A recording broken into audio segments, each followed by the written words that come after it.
hablar de las cosas que hablamos cotidianamente, eso es lo que a mí me parece importante que debemos llevar a cabo en estos momentos.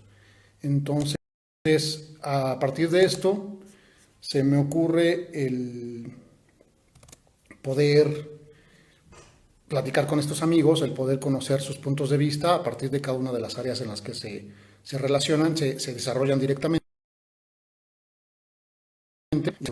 Quiero invitar a un amigo querido, a un buen colega, para platicar, para poder conocer un poco sobre lo que hace, sobre quién es, sobre los temas que le gusta, que le gustan, que le apasionan y sobre lo que es especialista. Y por ese motivo quiero pues platicar con Eduardo Vandala.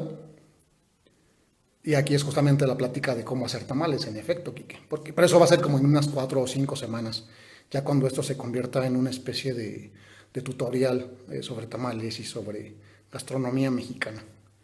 Entonces, sin más, voy a ver si ya se conectó Lalo para que empecemos a platicar.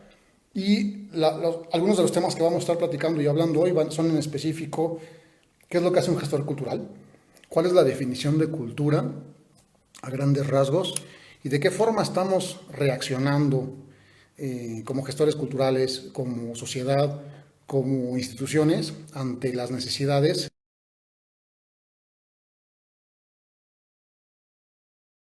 pues, festivales artísticos, en el diseño de proyectos y en la evaluación de los mismos.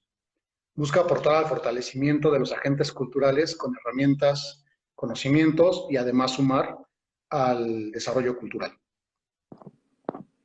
Lalo cuenta con una maestría en gestión y desarrollo cultural, además de las licenciaturas en publicidad y relaciones públicas y en gestión cultural.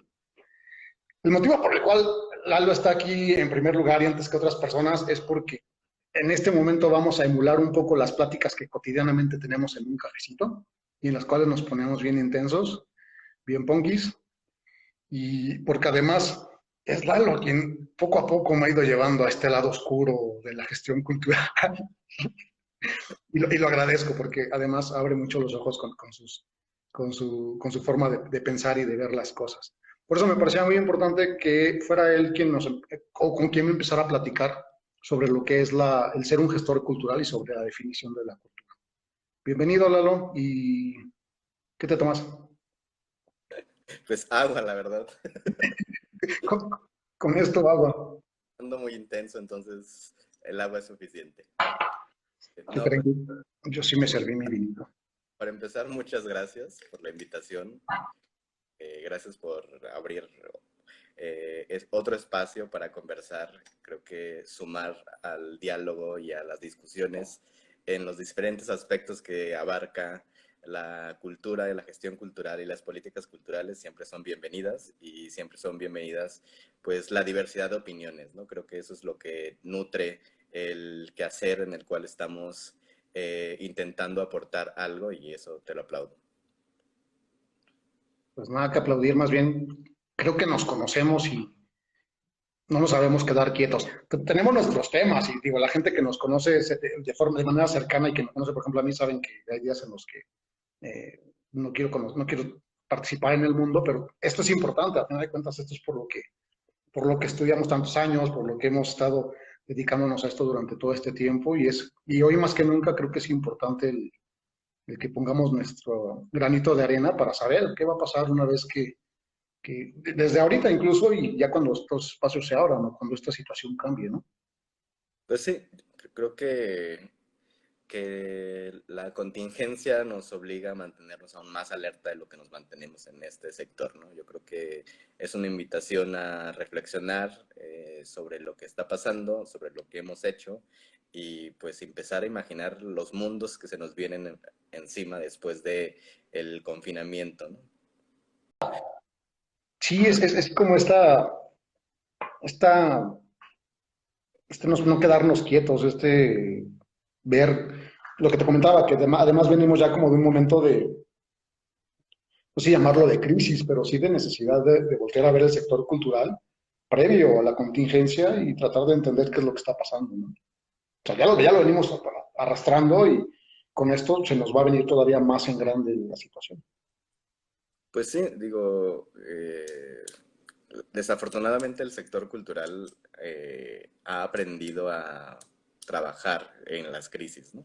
Se ha enfrentado a un número que empieza a ser casi incalculable, incuantificable de conflictos que se han presentado, ¿no? Desde el establecimiento de sus instituciones, desde el entendimiento de qué es a lo que nos dedicamos, desde la asignación de recursos, sueldos, derechos laborales, la forma en la que vemos las diferentes formas de colaborar con las comunidades, son conflictos en los que hemos aprendido a lidiar con ellos, ¿no?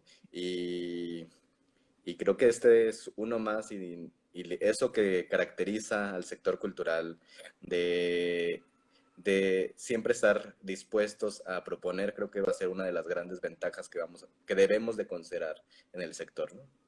Digamos entonces que para nosotros es trabajar en nuestro ambiente natural en la crisis. Pues sí, yo creo que la mayoría sí. Como en todos los sectores, yo creo que habrá quienes lo sufren más, hay quienes que lo sufren menos, pero en general creo que gestionamos crisis, ¿no? Gestionamos. De hecho, nuestras carreras deberían ser gestión en crisis o algo por el estilo, en lugar de gestión cultural. De la cultura. Y sí, y ante eso viene una de las preguntas truculentas, difíciles y macabras que habíamos platicado, que creo que para empezar a entender de qué va el entorno cultural en nuestro país y en el mundo es, creo, importante primero entender qué es la cultura. Y ahí es donde se paren chayotes. Pues tú dímelo, creo que es la constante pregunta pues de los que nos dedicamos a esto, ¿no? En todos los sectores, desde los creadores, los promotores, los programadores, los productores, los funcionarios públicos, eh, y todos aquellos que se relacionan o empiezan a incursionar en esto siguen preguntándose qué es la cultura, ¿no? Y yo creo que la pregunta más que es necear en empezar a categorizar y a entender el concepto y a entender qué es lo que hacemos, creo que lo tenemos claro hasta cierto aspecto, ¿no? Pero como decía hace rato, la diversidad de funciones que podemos desempeñar y de la amplitud que existe en la cultura, pues nos obliga a seguirnos preguntando constantemente qué es la cultura, ¿no? Y creo que muchos de los académicos y los investigadores se han dado en la tarea de empezar a proponer respuestas, ¿no?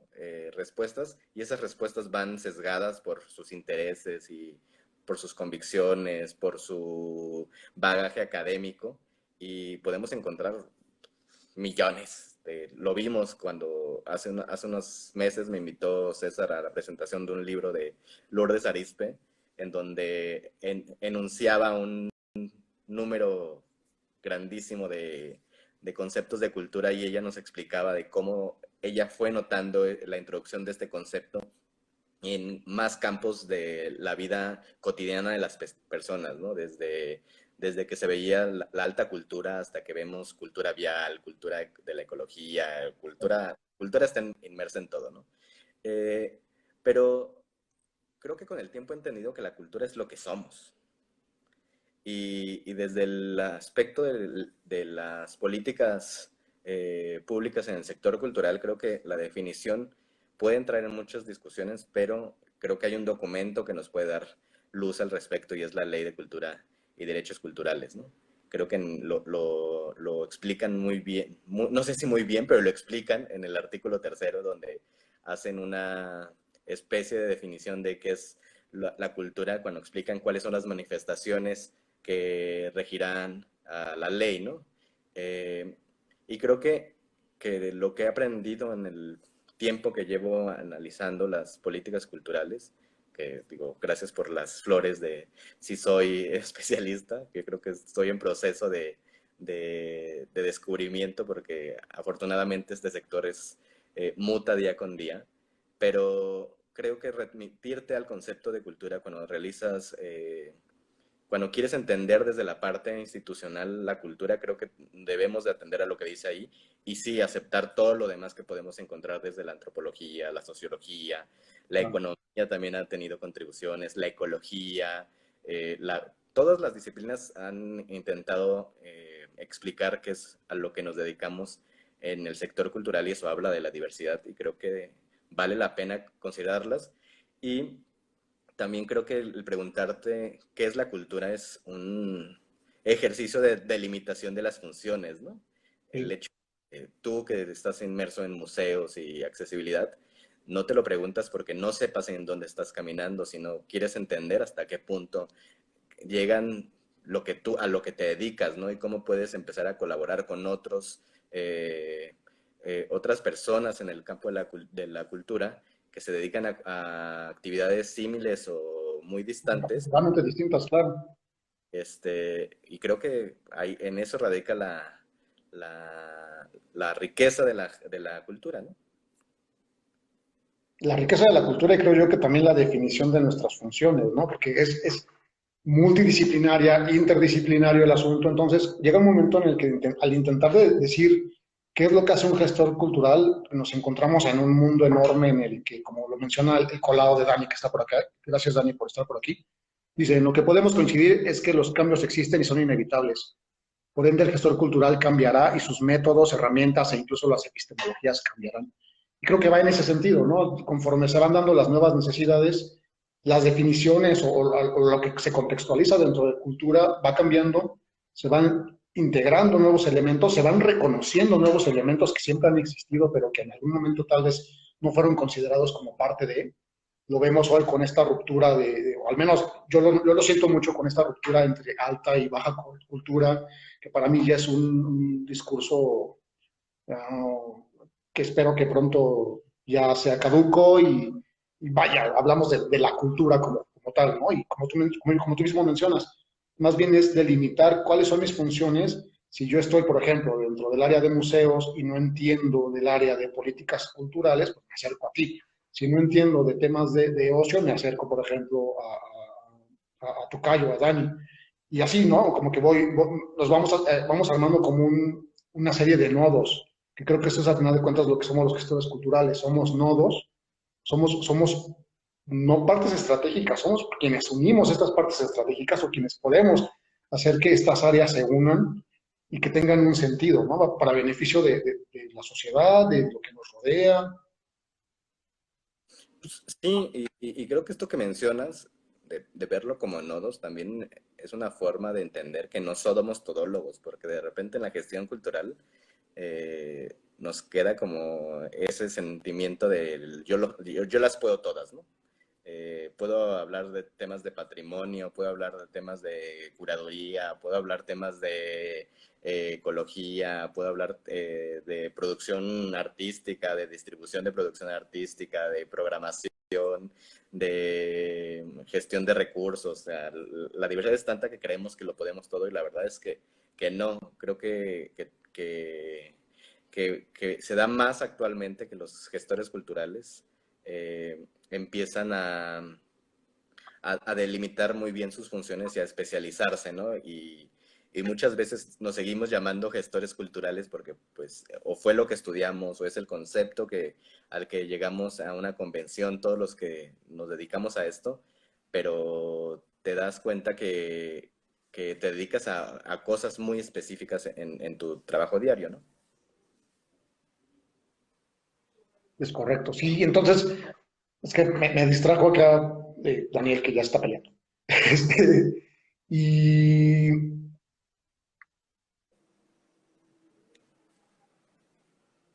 a mí me lleva, lo que estamos platicando ahorita me lleva también a pensar cómo, no sé si en algún momento se diluye el concepto del gestor cultural para darle cabida no solamente a quienes hemos estudiado la licenciatura o la maestría en gestión cultural o en estudios culturales, y sí también darle cabida, desde luego, al gestor de calle, que al final de cuentas, por ejemplo, en mi caso, conozco mucho gestor de calle que me da la vuelta y me lleva de calle tal cual, con sus actividades, con lo que hace todo el tiempo, con esta administración de proyectos, con esta producción de festivales, producción de eventos culturales, esta creación de servicios y de productos.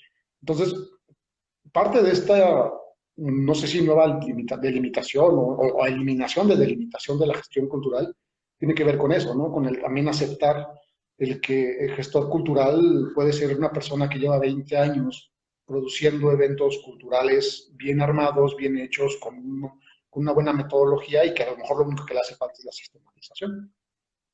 Sí, yo creo que, que todos esos, pues un gran número de personas que no tuvieron la formación académica que directa a la gestión cultural que existe ahora en diferentes universidades, han hecho contribuciones valiosísimas al quehacer del gestor cultural, ¿no? Desde el entendimiento de herramientas, metodologías y conceptos y conocimientos de otras disciplinas, porque muchos de ellos vienen de otras disciplinas y muchos de ellos vienen del entendimiento de sus comunidades y a partir de eso trabajar.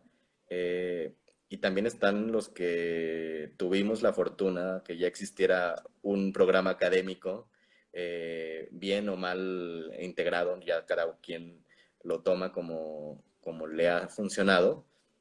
Y digo bien y mal porque hay cosas que cuando te enfrentas a la realidad te enfrentas a otro mundo, ¿no? Pues no vale la pena echarle la culpa a lo que estudiaste, sino aprender a renovar y trasladar este conocimiento académico a las realidades a las que te vas enfrentando. Sobre todo porque no solo pasa en la gestión cultural.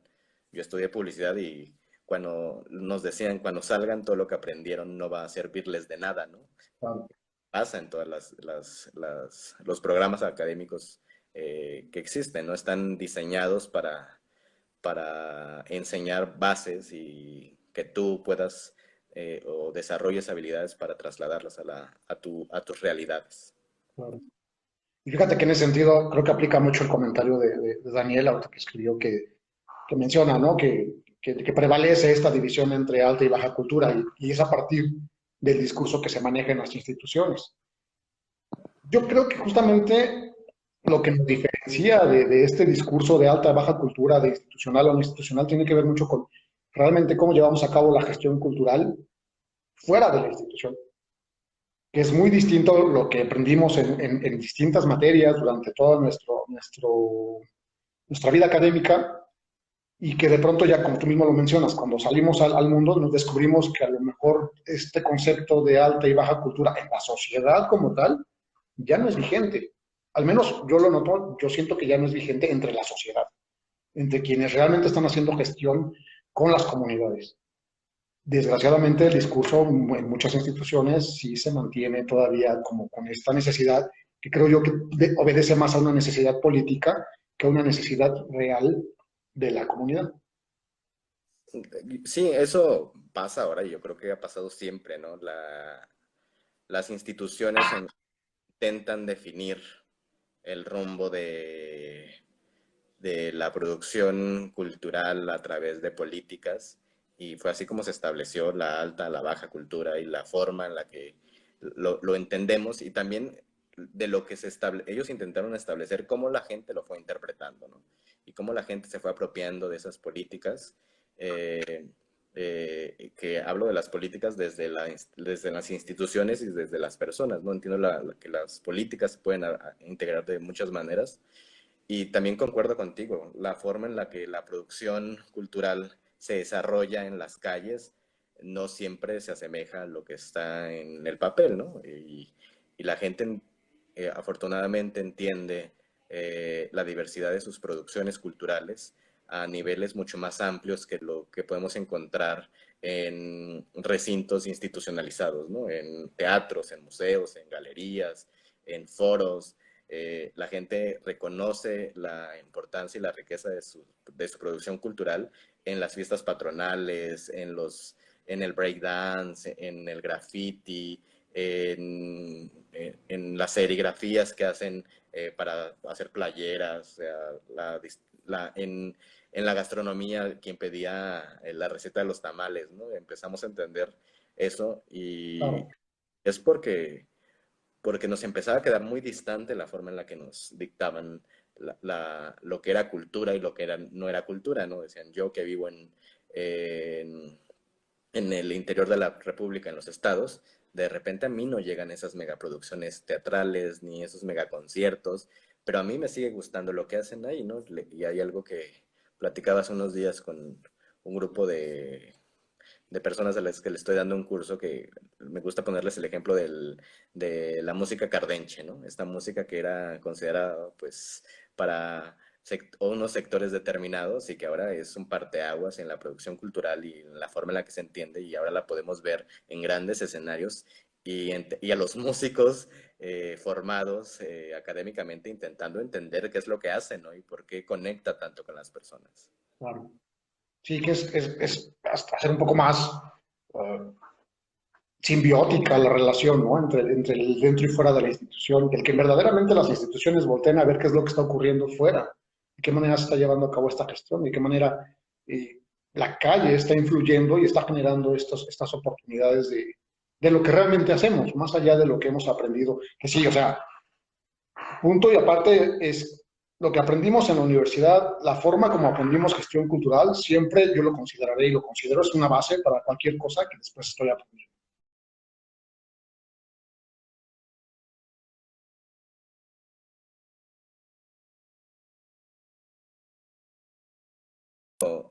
Por ejemplo, en estos momentos que estamos viviendo, ¿no?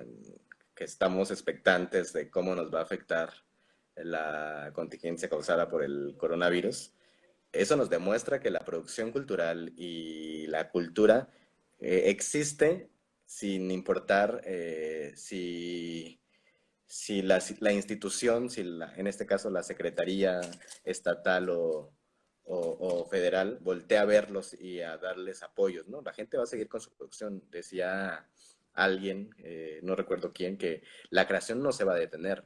En eso estoy totalmente de acuerdo, ¿no? Pero que no se detenga no debe ser eh, no debe ser un motivante para las instituciones a seguir reduciendo los presupuestos, a seguir diciendo, ah, pues esté o no yo esté, van a seguir existiendo porque durante décadas, si no es que más, pues han existido lejanos y por eso siguen existiendo esta línea marcada dentro de lo que es considerado estéticamente aceptable y de lo que no, ¿no? De aquellos que logran tener acceso a los fondos públicos o al apoyo para distribución, programación, siguen siendo considerados los que realmente producen algo que vale la pena que las masas consuman, ¿no? Y empezamos a ver discusiones de si lo que buscamos con la cultura es un espectáculo o buscamos que la gente siga dándole sentido, identidad y apropiación a lo que hace, ¿no? Claro. Que es como lo menciona el mismo Daniel también ahorita en los comentarios, ¿no? Es hacerlo al revés, ¿no? Que sea la calle, que sea la comunidad la que verdaderamente dicte de qué manera se lleva a cabo la cultura y no la institución a través del papel, queriendo llevar a cabo intervenciones como españoles conquistadores, tal como lo mencionó él. Eso que dice de los conquistadores lo he escuchado mucho en las últimas semanas, ¿no? El hecho de que las acciones que se llevan desde la institución que rige la política cultural terminan siendo una especie de conquista a los pueblos a los que ha determinado que eran ignorados, ¿no? Pero creo que en la cultura todos, en cierto aspecto, han sido ignorados, ¿no? Eh, sí, ya, desde los que están en las comunidades rurales hasta los que están en la ciudad. Por eso las ciudades se han llenado tanto de creadores, ¿no? Porque dicen, entonces por si estamos desprotegidos, me voy a un lugar a donde al menos voy a sentir que tengo un poco más de posibilidades, pero no todos quieren venirse a las ciudades, o sea, no es la solución a las dinámicas de convivencia y de desarrollo. Ok. Entonces, lo ideal, lo correcto sería tal vez, es que, ¿cómo podríamos vivir una descentralización desde la institución, eliminando estas ideas? Digo, sí, lo entiendo y más bien me gustaría que me ayudaras como a hilarlo. ¿De qué forma se puede lograr a cabo esta descentralización? Esta posibilidad de que cada rincón o de que cada capital pudiera tener estas mismas oportunidades o estos mismos apoyos institucionales sin que la institución vaya como tal diciendo, venimos con misiones culturales a traerles un poco de cultura. Mira, yo creo que la solución es multifactorial, porque el hecho de decir mira, voy a empezar como por partes, ¿no? El hecho de decir vamos a descentralizar los recursos y la cultura, ¿no? Que no se centre en las grandes capitales y en los que han sido tradicionalmente los centros de producción y distribución de servicios y productos culturales como eran entendidos, ¿no? De lo que mencionas de alta y baja cultura, ¿no? Me parece fenomenal que lo consideren así, pero también me llama la atención que existe un doble discurso al seguir apostando por proyectos faraónicos, ¿no? Como el Centro Cultural Chapultepec, ¿no? Yo no digo que no exista, que no se realice inversión en infraestructura, pero también cuál es el mensaje que están dando si en la ciudad que tiene más infraestructura y recursos van a desarrollar un proyecto de esa naturaleza, ¿no? Cuando la apuesta era sacar todo de la Ciudad de México para que de esa forma impulsar el desarrollo integral de los estados, ¿no? A mí me llama la atención la Secretaría de Cultura dice que no es un proyecto de ellos porque ellos no pueden generar infraestructura, sino que son de otras secretarías, pero la Secretaría de Cultura está dando su aval, ¿no? La Secretaría de Cultura lo ha mencionado como uno de sus proyectos, ¿no? Otorgando recursos que le son asignados a ella o no, en lo simbólico entendemos que es un proyecto cultural. Y por otro lado, esto que dices, ¿no? De cómo ayudar que se desarrollen sin que la institución quede como que lo puede todo y que es omnipresente y omnipotente, pues creo que apoyando lo que ya se estaba haciendo en las comunidades, ¿no? Más allá de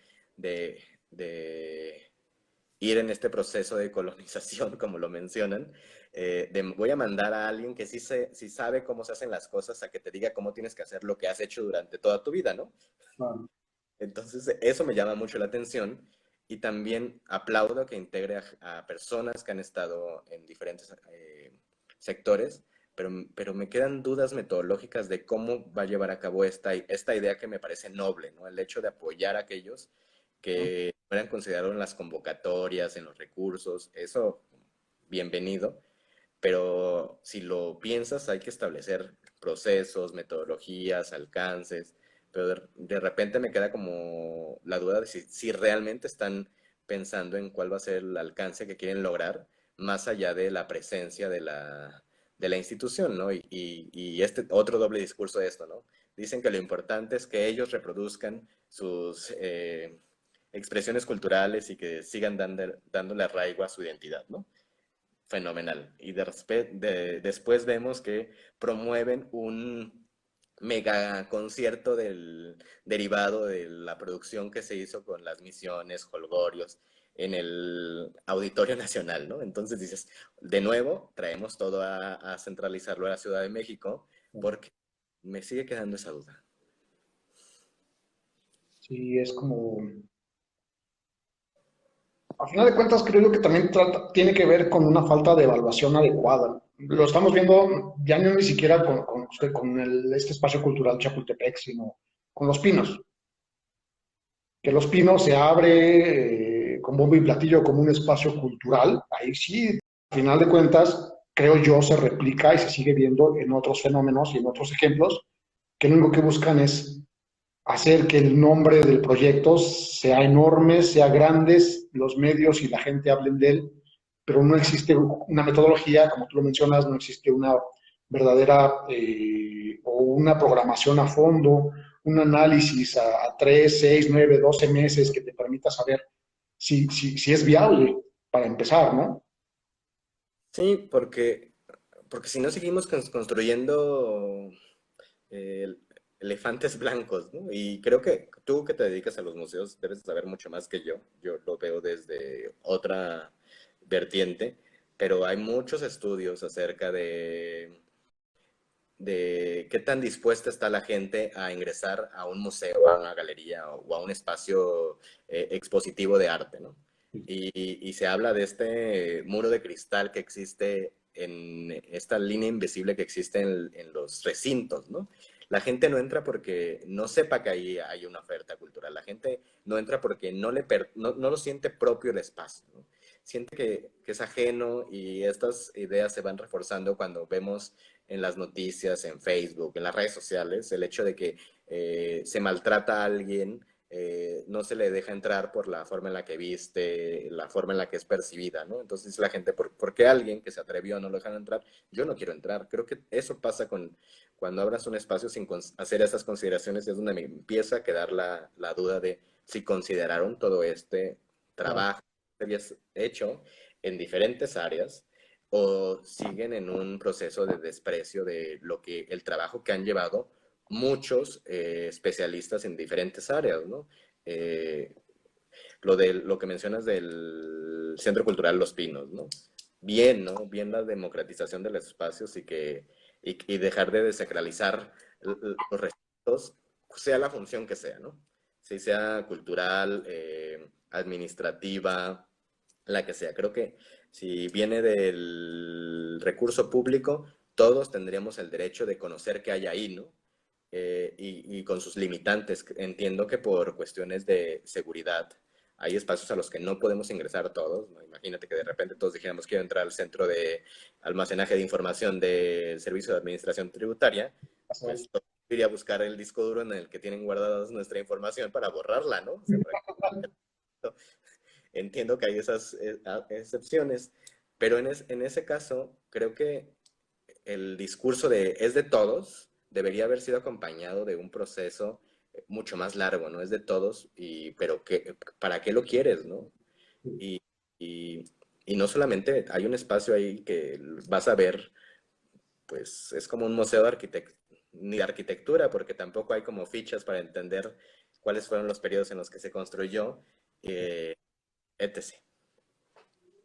Tal cual. Fíjate que ahorita Fer Soto está mencionando algo que me parece muy pertinente.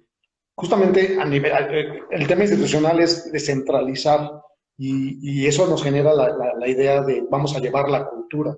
Cuando realmente, como él lo está mencionando, lo que están llevando son los servicios, tal vez la administración, tal vez la logística que puede permitir que la cultura ya existente en estos espacios se mantenga y además se desarrolle y que las comunidades puedan vivir de ello y no sé, vaya, quienes lo deseen llevar más allá como del día a día, que puedan convertirlo en un servicio. Pero no es que la institución esté llevando la cultura como tal o que esta descentralización signifique que del centro tienen que salir todas las cosas hacia afuera. Yo creo que más bien es una cuestión logística y operativa que debe permitir, ¿no? Que las cosas se lleven a cabo de la forma como mejor consideren las propias comunidades. Sí, sí, y creo que también hacer énfasis en esto que mencionas, ¿no? El hecho de considerar todas las dimensiones de la cultura, ¿no? No solamente la parte creativa o Sí, de la acción. Creo que, como bien lo dijiste, la dimensión económica debe de ser considerada y que la gente pueda, en el dado caso de que lo quiera así, pueda vivir de lo que hace, ¿no? Y esto es, miras a los artistas, ¿no? El hecho de esos movimientos como que, de los que existen, como no vivimos del aplauso, están en todo su derecho de reclamar condiciones. Y creo que el reclamo no va en el aspecto de las becas, o sea, no están pidiendo dinero, no quieren convertir a la Secretaría de Cultura en otra Secretaría del Bienestar o de Desarrollo Social, quieren becas.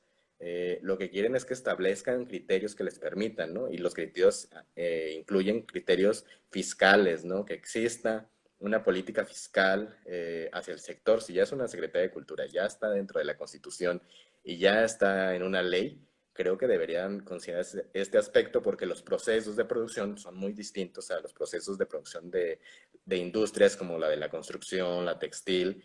claro. Aquí estamos hablando de otras cosas, ¿no? Entonces, la Secretaría también se debería de dar a la función de no solamente reducir el recurso, sino facilitar que la gente pueda producir recursos económicos para vivir de eso, ¿no? Porque hay comunidades que sin un peso de público producen actividades culturales multimillonarias y que les da para activar la economía de sus comunidades, ¿no? Es el caso de fiestas patronales, ¿no? Tú sabes más de eso porque estás últimamente inmiscuido en el tema, pero estas hermandades y todos estos que se forman son un ejemplo de colaboración y de administración y de procesos que deberían ser también considerados desde el sector cultural, porque no solamente es el hecho de la cuestión religiosa, que en muchos de los casos está muy apegada a la comunidad, sino también tiene aspectos artísticos, aspectos de historia, en fin. de desarrollo comunitario, simplemente el hecho de revisar una mayordomía y ver cómo estas mayordomías se organizan a partir de la comunidad y que son los propios pobladores de la colonia quienes, o del espacio, los que organizan absolutamente todo y que no le piden ni un peso a nadie, es cuando ves, ok, entonces la comunidad tiene la capacidad y la posibilidad de lograr sus propios proyectos culturales. No necesitan que vayan a decirles cómo hacerlo. Más bien, creo que incluso algunos de nosotros tendríamos que irnos a dar una vuelta y saber cómo lo hacen para, en temas de generación de recursos para proyectos culturales, poder decir, estamos aprendiendo de ellos, que a ellos por 80 o por 100 años nunca les ha fallado, ¿no? Sí, porque han, han entendido han entendido la importancia de la comunidad, de que no solamente son receptores de productos, sino que se intervienen desde la creación de los mismos, ¿no? Y por eso también hay artistas que han entendido esta importancia de la creación de una comunidad, más allá de la formación de públicos, y que con apoyo de la tecnología han empezado a desarrollar estos pues sistemas de apadrinazgo, ¿no? Es de yo apoyo mensualmente para que un artista siga produciendo lo que hace porque creo en su talento, ¿no? O apuestas de crowdfunding, ¿no? Necesito dinero para sacar mi siguiente disco, me falta dinero para la producción teatral, me falta dinero porque me invitaron a una exposición en otro país y la verdad es que no me alcanza, ¿no? Y ahí entramos en temas de que el sector cultural, y sobre todo cuando somos muy jóvenes, empezamos a sumar desigualdades, ¿no? Estamos en desigualdad por dedicarnos a la parte creativa, pero también estamos en desigualdad porque los jóvenes empiezan a ser entendidos como delincuentes, flojos, ninis y todos los adjetivos que nos empiezan a poner. Entonces, lo que siempre digo es que todas las diferencias no se conviertan en desigualdades, ¿no? Claro. Sí, y ese tipo de ejercicios que mencionas, digo, el que luego inmediatamente me vino a la mente, por ejemplo, es Foro Shakespeare, ¿no? Que es a partir del apoyo y la presión de la sociedad que mantienen si no el espacio físico de entrada, sí por lo menos a la compañía, ¿no? Para que se pudiera estar moviendo y pudiera seguir haciendo cosas en otros lugares. Entonces ahí descubrimos que no es necesariamente que exista un apoyo institucional, sino de la propia comunidad. Sí, y que el apoyo institucional también no tiene que ser forzosamente en recursos, ¿no? Hay veces que tener el respaldo sin protagonismos de las instituciones facilitan muchos procesos locales, ¿no? La constitución de permisos para el uso de las plazas públicas, ¿no? Es una constante el hecho de yo quiero hacer esto, lo hemos hecho durante 10, 20, 30 años, pero cada cambio de administración es la lucha de ir a convencer a alguien de que esto es un esfuerzo de la comunidad para que nos faciliten los permisos, ¿no? Y hablo de facilitar vamos a seguir los procedimientos administrativos que nos indiquen, pero también que no nos pongan más trabas, ¿no? El hecho de que cambie el formato cada vez que llegas a la ventanilla a solicitarlo, ¿no? E incluso el establecimiento de las propias políticas culturales, ¿no? Sí, Ya desde ahí es como te encuentras con trabas o no hay una interpretación o no hay una ley orgánica o la hay pero no está bien redactada o no está abarcando todos los derechos o cualquier situación por el estilo. y es algo que pasa desde que se emitió la Ley de Cultura y Derechos Culturales, ¿no? No existe una armonización de la ley federal con las locales y los municipios muchas veces no logran aterrizar la forma de ejecutar la ley, ¿no? Y queda a capricho de quien está al frente, en el mejor de los casos, de la Dirección de Cultura. Digo en el mejor de los casos porque en muchos de los casos es el presidente municipal el que es el todopoderoso, el que toma las decisiones en todos los temas del municipio, ¿no? Y el cabildo ahí está, pero debería de haber alguien al frente de estos temas, ¿no? Claro. Y ya para ir cerrando, irnos a ver la novela de las 9, la película de Netflix. Eh, ¿Qué pasa con el COVID? O sí que el tema que nos trajo a este encierro, a esta contingencia. Eh, ¿De qué manera ha reaccionado la comunidad, la cultura de las instituciones, la sociedad a esto que está ocurriendo, que nos está pegando muy fuerte? Eso sería como una primera parte que a lo mejor no es necesario tanto ahondar porque lo estamos viviendo, pero lo que más me interesa saber es, ¿qué consideras tú que va a pasar y que debemos hacer los gestores, la sociedad, los creadores, quienes ofrecen servicios y productos culturales, para que, no sé, tal vez convertir esto en un área de oportunidad para poder cambiar un poco las dinámicas, si esto es posible o si estamos en el hoyo? Bueno, ¿qué está pasando con el COVID? Pues nos está recordando que no somos tan omnipotentes como humanidad, ¿no? O sea, nos quitó este velo de, de dioses que teníamos ante el mundo, ¿no? Y hablo de todas las sociedades del mundo. Yo creo que hemos entendido que no, ¿cómo decirlo? Que no lo podemos lograr todo. Existan todos los avances tecnológicos, científicos, la naturaleza va a encontrar las formas de ponernos el reto, ¿no? Y nos lo ha demostrado desde hace años que empiezan eh, pues los problemas por cuestiones ambientales, ¿no? El hecho de la escasez de agua, la escasez de alimentos, muchos de los movimientos humanos que se están presentando actualmente son por cuestiones del ambiente, ¿no? Del cambio climático. En ese aspecto creo que la pandemia vino a sumarse a la discusión y a darnos una zarandeada para recordarnos que el llamado era para antier, era para tomar acción en diferentes aspectos, ¿no? Y no solamente hacia las cuestiones ambientales, sino a recobrar este aspecto humano de las sociedades, ¿no? Que las fronteras sirven por cuestiones políticas, pero no para detener a las personas. Y en el aspecto cultural creo que nos está recordando una vez más, como cada día, que somos un sector que es presumido como el que va a sacar adelante a las sociedades y que es una de nuestras fortalezas, y aquí viene el poder de la cultura y la cultura del poder.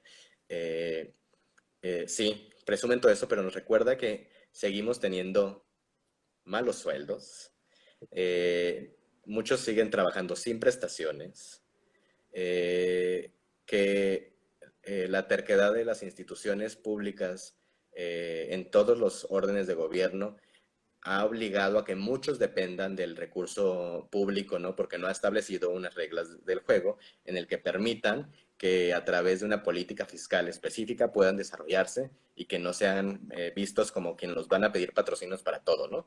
Si hubiera una forma, si hubiera reglas del juego diferente, la gente jugaría de diferente forma, ¿no? Nos ha recordado eso, ¿no? Somos importantes, pero terminamos siendo accesorios cuando de recursos se trata. ¿Y cómo veo las cosas? Creo que no las veo de solución rápida, y no las veo no solamente en el sector cultural. Creo que como nos ha afectado durante 2 meses casi que llevamos en México, ¿no? Más los que se suman en los demás países, eh, y no la llevamos fácil. Y no la llevamos fácil porque existe hasta cierto punto desinterés, ¿no?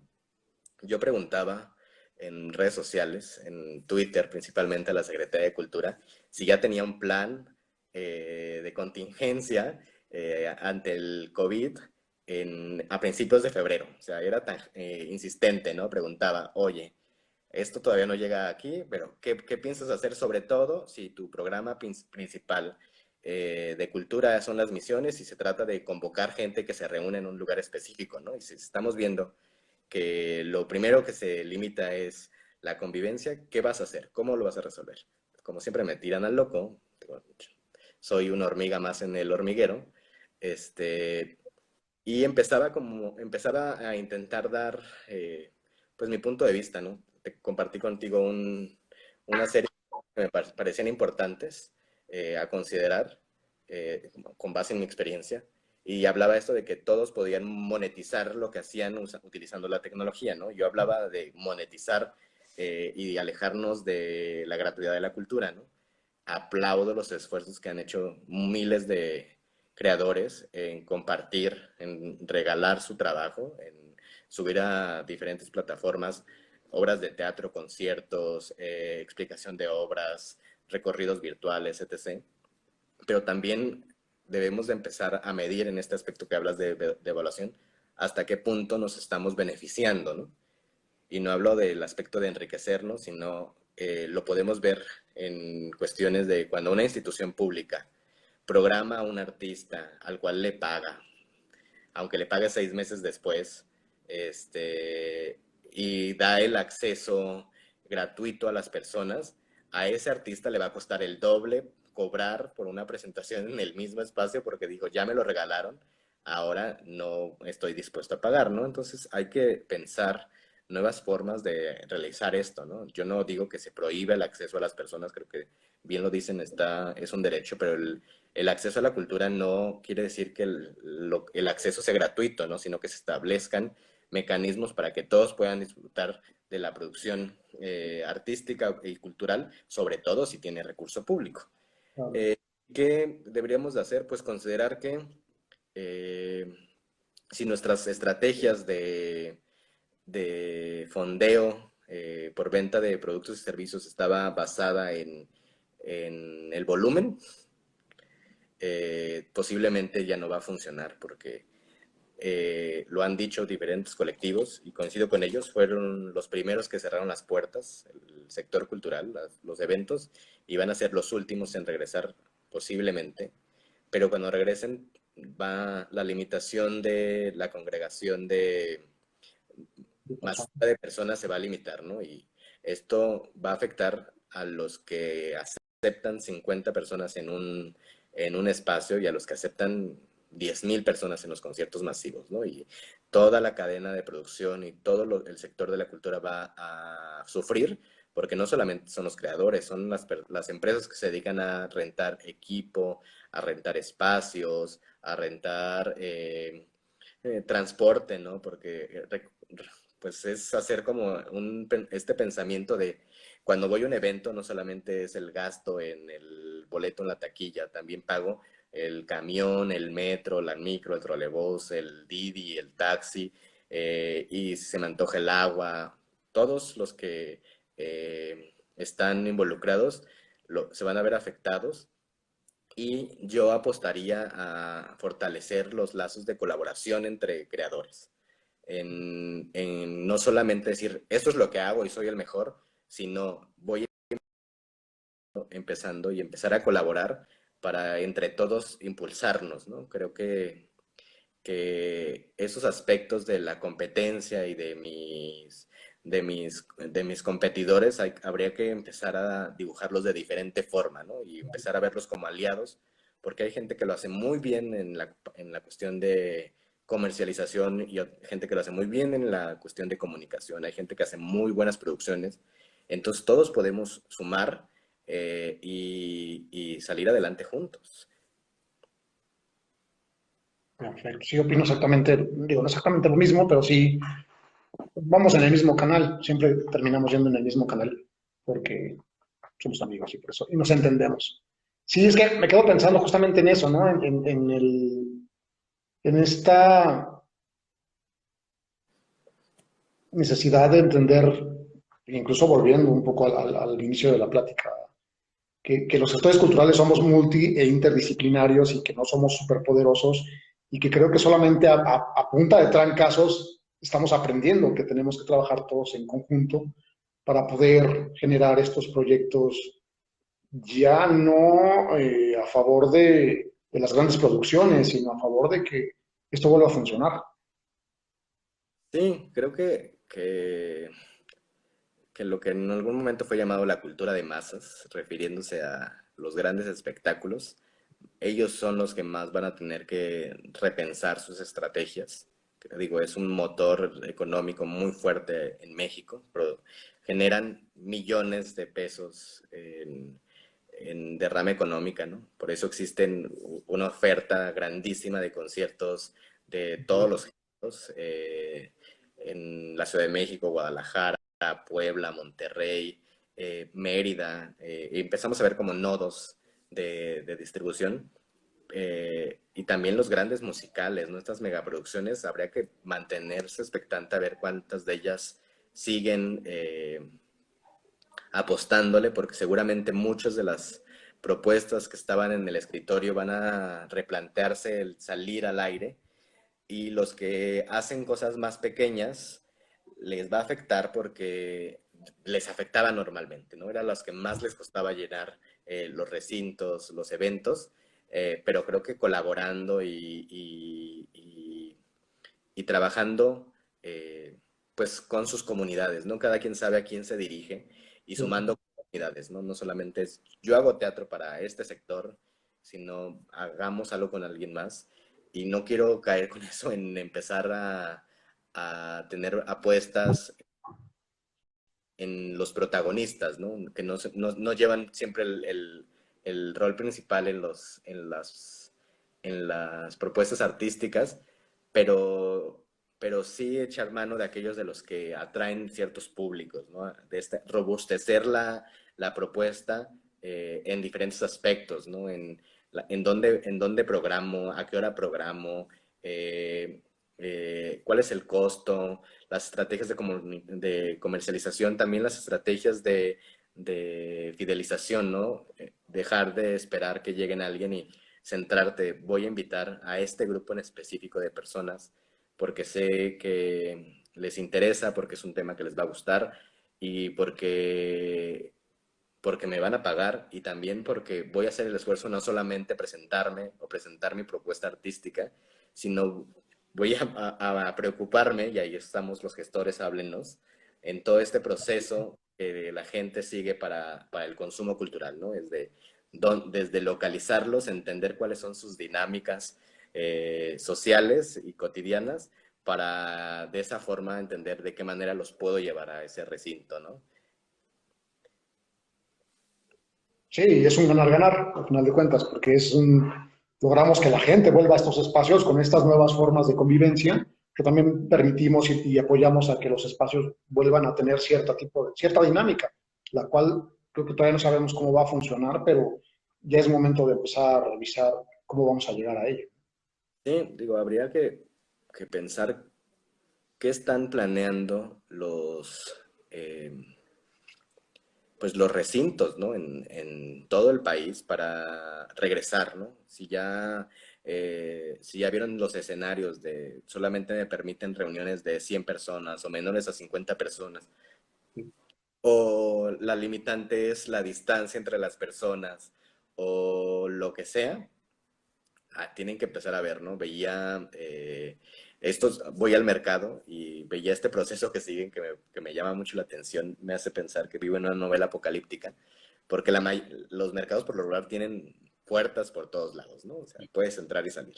Aquí la mayoría de las puertas están cerradas, hay un par de cortinas metálicas abiertas, y hay unas de uso exclusivo para entrada, otros de salida, pero cuando entras te ponen gel, te toman la temperatura, y creo que esto va a ser una constante durante unos meses después de que pase la parte más crítica de la contingencia.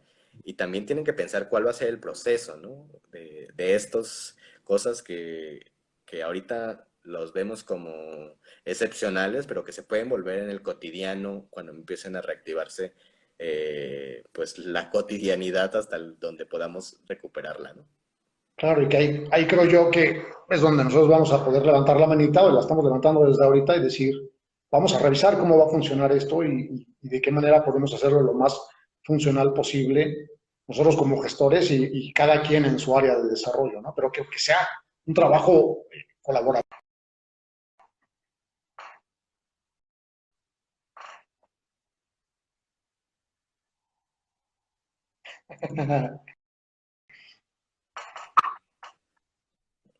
como Dicen es, que nos tumbaron por estar hablando de cosas que no. tumbaron por estar hablando mal de todos y nos tumbaron porque se saturó la red. Sí, entonces, qué bueno que nunca están en nuestras reuniones en el café, porque eso se pone todavía más intenso. Y ahí sí el hate surge así cañón y para qué te cuento. Qué bueno que los únicos que leen nuestras conversaciones es la CIA y Casual. Y nos escribimos en WhatsApp y todo lo publicamos en Facebook. la demostración más de que la cultura no es un tema que les interese. Definitivamente no. Eso Y fue pues cuestión de Telmex, de seguro. empezamos a hablar de cosas prohibidas, sí, y sobre todo César lo está grabando y Además. de aquí. Lo que Karim, hola Karim, gusto verte por aquí. Pues eso, es un programa sacado de la manga. Es un programa eh, que leía una dramaturga en Facebook hace unos días que los que felicitaba a los que habían sido beneficiarios, pero que los que habían sido beneficiarios consideraran eso más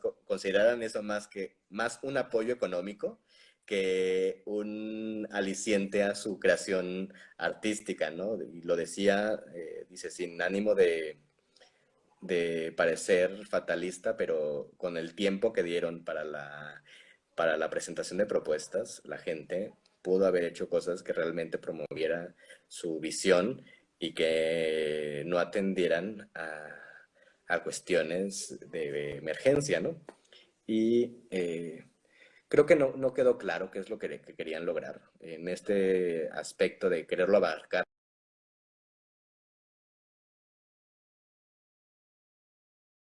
todo, no queda claro hacia dónde va el sentido. Y pudo no Ya lo haber, volvieron a cortar. perdón, Ya mañana ya ni va a dar su clase de ya fuera.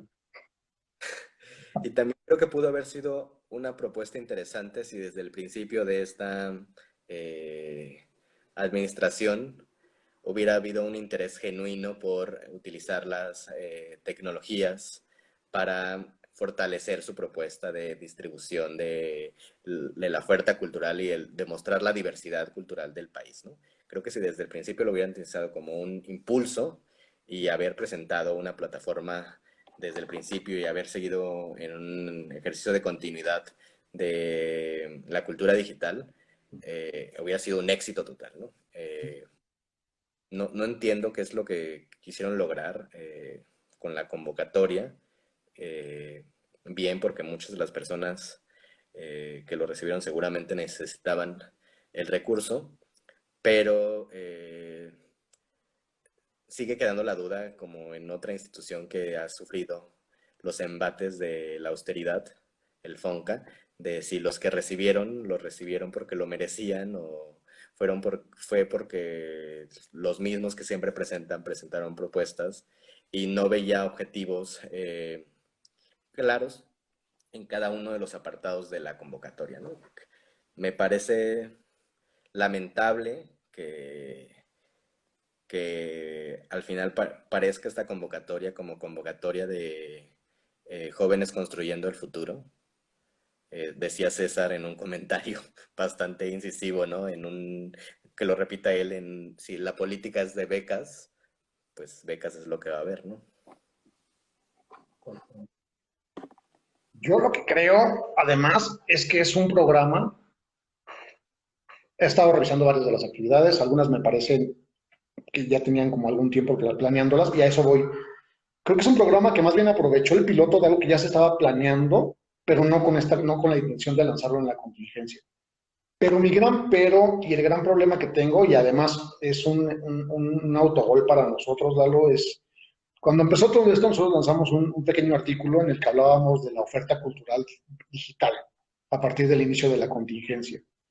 Creo que lo que ha faltado y lo que ha fallado mucho en temas de evaluación de todas estas ofertas es justamente que ya tenemos una sobreoferta, a la cual yo incluso considero que no creo que contigo en la distancia fuera una cuestión tan necesaria porque además vuelve a hacer lo mismo que hace siempre. Deja de fuera los proyectos que otras personas y otras instituciones y organizaciones ya están llevando a cabo por presentar la propia agenda. Pero sí es una agenda que yo considero que está hecha a la misma. Sí, se nota que fue express y se nota que sigue ignorando lo que muchas personas han visto, ¿no? Yo también me he visto algunos de los ganadores, pues conozco a las personas y son personas que llevaban algún par de meses trabajando en su trabajo, ¿no? Sus propuestas y bien que tengan este impulso, ¿no? Y Elizabeth, yo creo que no nos referimos a A los facilitadores o a quienes a los que ofrecen el servicio. no, y también creo que no estamos hablando no somos autoridad para considerar que una propuesta es de calidad, sino que estamos hablando de que no se entendía cuál era el objetivo de sacar esto. Entiendo el objetivo, ¿no? Es de que se note que la institución está contribuyendo a realizar sus funciones dentro de las situaciones que estamos viviendo, ¿no? Pero tuvieron 3 meses para reaccionar, ¿no? Si hubieran dicho en febrero, en finales de enero, ¿saben qué? Vamos a lanzar una convocatoria encaminada a la distribución y creación de productos y servicios culturales a través de medios digitales, se hubiera visto menos improvisado, ¿no? Y todo el mundo se sube a esa plataforma en lugar de empezar a ver de qué forma empezamos a activar esto al ver que no hay una respuesta institucional. Claro, y lo que mencionabas ahorita, ¿no? ¿Por qué concentrar todo? ¿Por qué querer ser potente y tener todo bajo el control y no darle voz a mucho de lo que hacen, ¿no?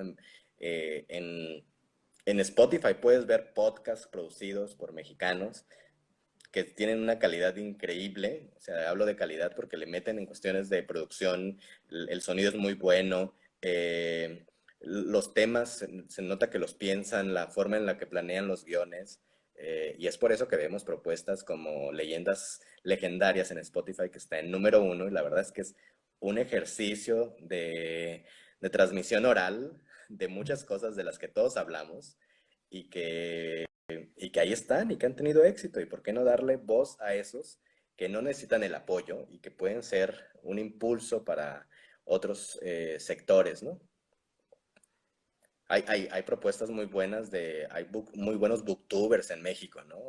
La FIL tuvo la visión de incluirlos en su programa. Y hay gente que lo estaba haciendo. O sea, no es que estuviera presentando una forma innovadora de hacer las cosas, ¿no? Lo que quería era concentrar.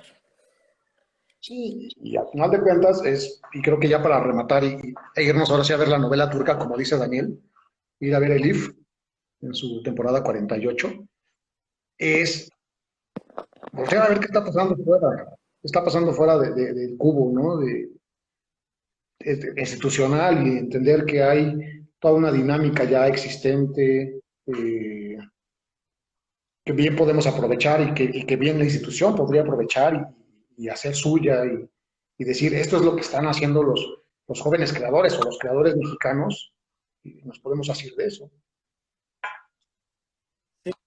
Sí, y también contribuir a no dar la idea de que lo único que pasa es aquello que está financiado por el recurso público, ¿no? Hay cosas que se están haciendo increíbles, ¿no? Increíbles en video, en audio, en, en texto, en miles de cosas, ¿no? Y creo que la gente ha encontrado otras formas de hacer su trabajo de creación en medios que no son los convencionales porque, porque no siente que tengan la oportunidad para participar en los medios tradicionales, ¿no? En las convocatorias, en la programación de teatros, en las ferias del libro. Entonces, eso ha pasado y sería valiosísimo reconocer, más allá de acaparar, lo que se está haciendo porque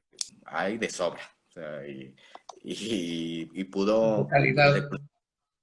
el recurso pudo ser utilizado de formas distintas, ¿no? Porque si salen a decir si salen a decir que a los artistas que ya estaban programados y que no se van a presentar, sí se les va a pagar, pero pues hasta que cumplan el proceso administrativo, no importa si están. Entonces seguimos con la burocratización de la cultura, ¿no?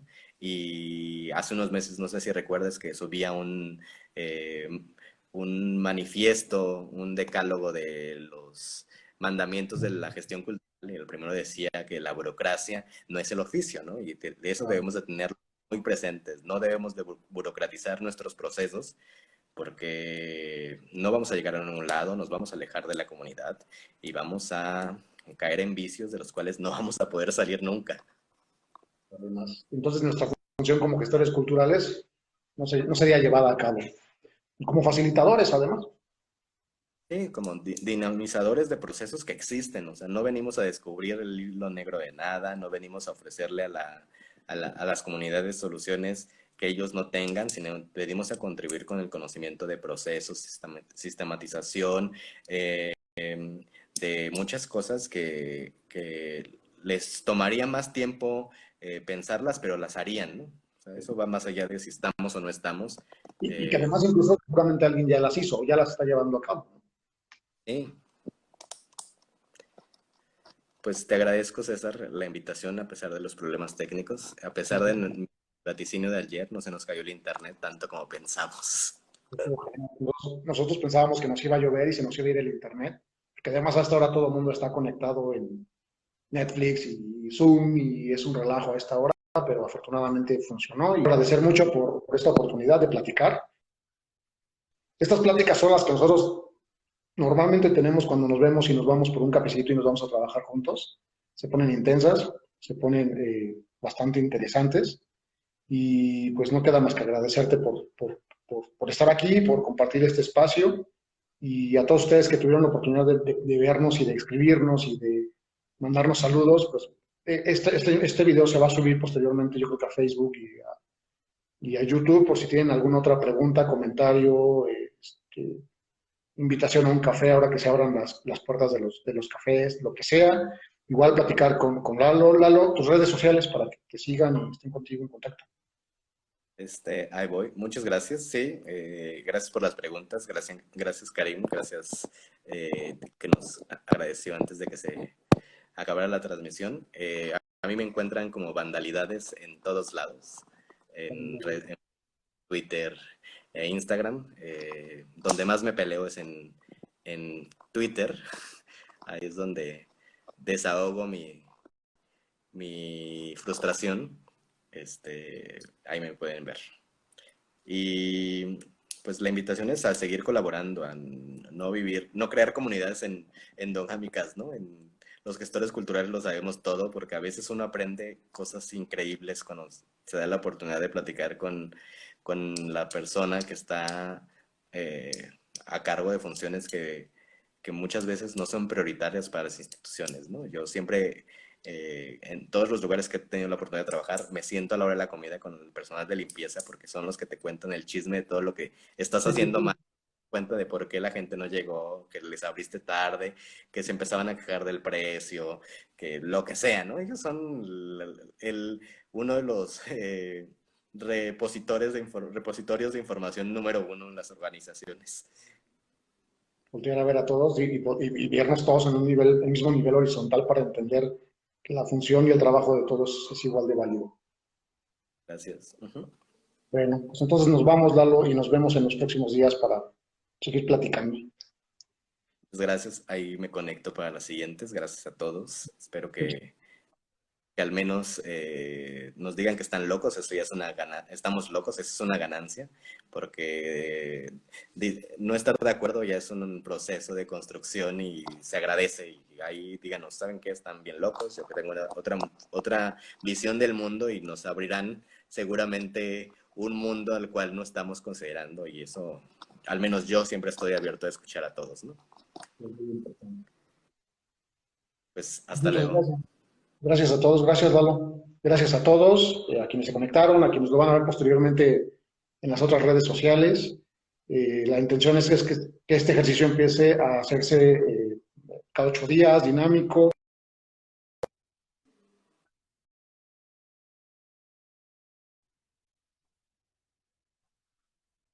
Poco a poco les iré diciendo quiénes van a estar acompañándome en esta hora, que originalmente decíamos que iban a ser 40 minutos, ya llevamos 1 hora y 15. Entonces se pone bueno y nos veremos muy pronto por aquí. Y muchas gracias por todo y buenas noches. Ya cuando esperemos que los escuchemos ahí en un programa, en un proyecto que estamos haciendo, César y yo, que se quedó en la congeladora por la contingencia. Además, que va mucho en esta línea, pero seguramente terminando la contingencia, por ahí vamos a estar platicando con algunos de ustedes. Y nos vemos muy, muy pronto.